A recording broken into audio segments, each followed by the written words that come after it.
పిడుగురాలలో కౌలు రైతుల డిమాండ్లు పరిష్కరించాలంటూ ధర్నా నిర్వహణ.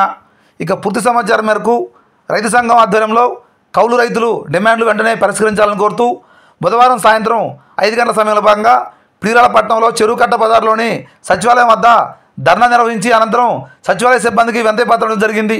ఈ సందర్భంగా రైతు సంఘం గౌరవ అధ్యక్షులు తేలకపల్లి శ్రీనివాసరావు మాట్లాడుతూ టీడీపీ ప్రభుత్వం ఎన్నికల సందర్భంగా తాము గెలిస్తే ప్రతి రైతు ఖాతాలో అన్నదాత సుఖీభవ పథకం కింద సంవత్సరానికి సంబంధించి 20,000 రూపాయలు ఇస్తామని హామీ ఇచ్చిందని, వ్యవసాయ సీజన్ మొదలై 3 నెలలు అయినప్పటికీ ఇప్పటి వరకు ఒక్క రూపాయి కూడా రైతుల ఖాతాలో వేయలేదని, వ్యవసాయానికి రైతుల అప్పుల కోసం ప్రైవేటు వ్యక్తులను ఆశ్రయించాల్సి వస్తుందని ఆయన విమర్శించారు.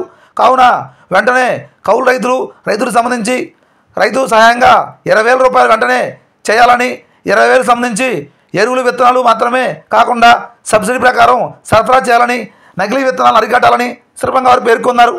ఈ కార్యక్రమంలో ప్రజాసంఘ నాయకులు తదితరులు పాల్గొనడం జరిగింది.